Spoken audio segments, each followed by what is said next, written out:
నమస్కారం అమ్మా. నమస్తే అమ్మా. వనస్థలిపురంలో రీసెంట్గా ఒక ఇన్సిడెంట్ జరిగింది. మాజీ భార్యని వచ్చి చంపడము. ఆ ఇన్సిడెంట్ మీద ఏం మాట్లాడతారు అసలు? ఈ విధంగా ఎవరి దారిన వాళ్ళు ఉన్నప్పుడు వదిలేయాలి కదా, ఇన్స్టాగ్రామ్లో చూసి మరి వచ్చి చంపుడేంది? వాడు అలా రీల్స్ పెడతాంటే వచ్చి చూసి చంపేసిండు. వాడు మొగోడు కాదు అట్లనా? అదే పని వాడికి. ఇప్పుడు నీ దారి నీది, వాడి దారి అది. అది పెళ్లి చేసుకుంది, మళ్ళీ ఒక పొట్టతోటి 2 జీవుల్ని చంపిండు.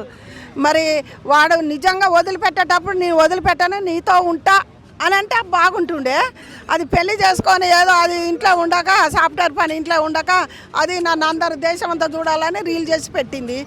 చూసిండు వాడు ఇది ఇంత మంచిగా పెళ్లి చేసుకొని కడుపుతోతున్నది, డూడి చేస్తానని ఆ కాశీ ఆయన మనసులో పెట్టుకొని చంపేసిండు. మరి ప్రభుత్వం వాడిని ఎమ్మటే చంపేస్తే అయిపోతుండే కదా. ఆమెను చంపేసిండ్రు. ఒకటి కాదు కదా, 2 ప్రాణాలు. మరి వాడిని కూడా చంపాలి. ప్రభుత్వం ఏం చేస్తుంది మరి? చంపాలనా వద్దా? చిన్నపిల్లల్ని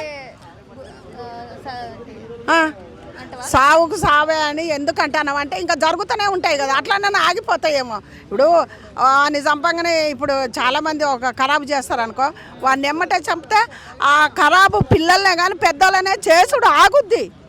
మరి చంపకుంటే ఆమెది ప్రాణం కదా, ఆ పుట్టిన కడుపులో ఉన్న బిడ్డది ప్రాణం కదా. మరి ఎందుకు చట్టాలు ఇవన్నీ ఏం చేస్తున్నారు? వాడిని 4 రోజులు ఉంటారు, వాడు డబ్బులు పెడతారు, లాయర్ గారు ఒక కట్ట తీసుకుంటాడు, కోర్టు వాదిస్తాడు, వాడు బయటకు వస్తాడు, మళ్ళీ ఆ ప్రాణాన్ని తిరిగి తెస్తారా? కాదని తెలుసు. ఇప్పుడు అది మనకు తెలుసు కానీ మరి ఇట్లా ఎన్ని జరుగుతున్నాయి, ఇంకా జరుగుతూనే ఉంటాయి కదా. మన దేశంలో ఇంకా ఎక్కువ అయిపోతాయి కానీ తగ్గాయి కదా, అవునా కాదా? సరే రీల్స్ ఏంటంటే ఆమె ఏదో సరదాగా చేసినట్టుంది పాపం. ఆమె రీలు సరదాగా ఏదో చేసుకుందో, మరి వాని చేతులు పోవాలని భగవంతుడు రాసి పెట్టిండు, అది మనకు తెలియదు కదా. సరదాగా చేసుకుంది కానీ సరదా పోయింది, ఇలా ప్రాణాలు పోయినాయి. రీల్స్ చేసేట వాళ్ళందరికీ నేను చెప్తున్నా, రీల్స్లో ఏమున్నది అలా కొంతమంది అయితే అన్ని కామెంట్లు పెడతారు. ఇంకా ముసలోళ్ళు కూడా ఏదేదో చేసి పెడతారు. ఏముంది అలా ఒరిగేది ఏముంది? కామెంట్లు పెడతారు. మీలాంటి పిల్లల్ని ఒక ఆమెకు అప్పుడు ఎన్ని కామెంట్లు పెట్టారు?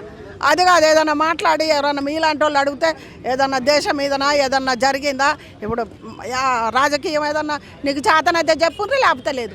అంతేగాని ఏదేదో రీల్స్ చేసి పెడితే ఏ ప్రాణాలు పోతున్నాయి. అట్లా కాకుండా ప్రాణాలను కాపాడుకోరి దమ్ముంటే వీడు నిజంగా దాన్ని ఎదుర్కోవాలి. ఆ చంపినోడు వాడు కొజ్జా చేయబట్టే దాన్ని చంపేసిండు. ఏమన్నా మొగడే చంపడు. వాడు పోనీ ఆమెను చంపేసిండు, వాడు ఎప్పటికి బతుకుతాడా? ఎప్పటికైతే బతకడు కదా. వాడు ఎన్ని రోజులు ఉన్నా మళ్ళీ దాని కాళ్ళకాడికి ఒక సగం రోజులు ఉండి వాడు కూడా చనిపోతాడు. వాడు బతుకుతాడా ఎప్పటికీ? వాడు కాకపోతే వాడి కసి అన్నది తీర్చుకుండగానే కడుపులో ఉన్న పసిబిడ్డ ఏం పాపం చేసింది, వాడు అదన్నా ఆలోచించితే బాగుండేది.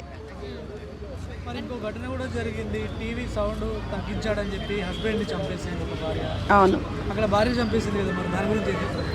భార్య కూడా అలా చేయకూడదు. టీవీ సౌండ్ కోసం చంపిందో, దేనికి చంపిందో రీజన్ కాదు, ఏం కాదు. అది లోపల ఉంది, ఎవడుందో అది మనకెవరికి తెలియదు. దాన్ని తీసుకుపోయి తొండలు బట్ట వేస్తే ఎందుకు చంపినామంటే దాని అన్నీ బయటపడతాయి. ఇప్పుడు మనకు తెలియదు కదా, అది పాపం అని మీరందరూ ఇప్పుడు మళ్ళాంటి వాళ్ళం అందరూ చూడాలి. కొంతమంది అని పెడుతున్నాం ఇప్పుడు మేము మాట్లాడేది. మరి లోపల ఏముందో టీవీ సౌండ్కి తగ్గి అంటే చంపుతుందా? ఆ కత్తి ఆడ రెడీగా ఉంటుందా? అది ఎప్పటి నుంచో ప్లాన్ అయినా ఉండాలా. కాకపోతే రీజన్ ఇంకేమన్నా ఉండొచ్చు, అందుకు చంపిందని మేము అనుకుంటున్నాం. రెండో పెళ్ళి ఆవిడ ఆల్రెడీ పెళ్ళైపోయి విడాకులయ్యి మళ్ళీ ఈయన పోయి చేసుకునే రెండో పెళ్ళే కదా. ప్రేమించి చేసుకుండు కదా, ప్రేమించి చేసుకున్న పాపమే అది.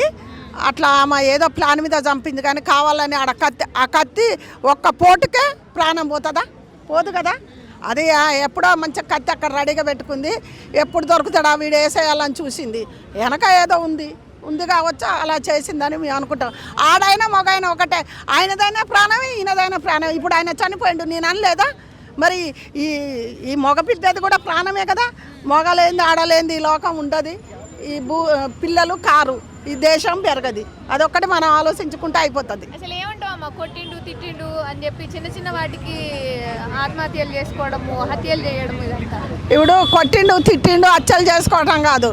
ఒకప్పుడు గెదింకని రోళ్ళ పొంట రొట్టె పొంట ఇంట్లో దోలి బేడాలు పెట్టి రక్తాలు వెళ్ళి ఒకదాన్ని ఉంచుకొని ఆ పక్కన బండ పెట్టుకొని కొట్టినా కానీ ఇది సమాజం కోసం పిల్లల కోసం, అయ్యో రేపు నా పిల్లలెట్ట బతికిన వాళ్ళు ఉండరు. ఇప్పుడు అలానా చెంప దెబ్బ కొడితే నెల రోజు 2 రోజులు పోయే మందు వెంకట అట చచ్చిపోవటం ఏదో ఒకటి చేసుకుంటారు. అది కాదు ఫాయిదా.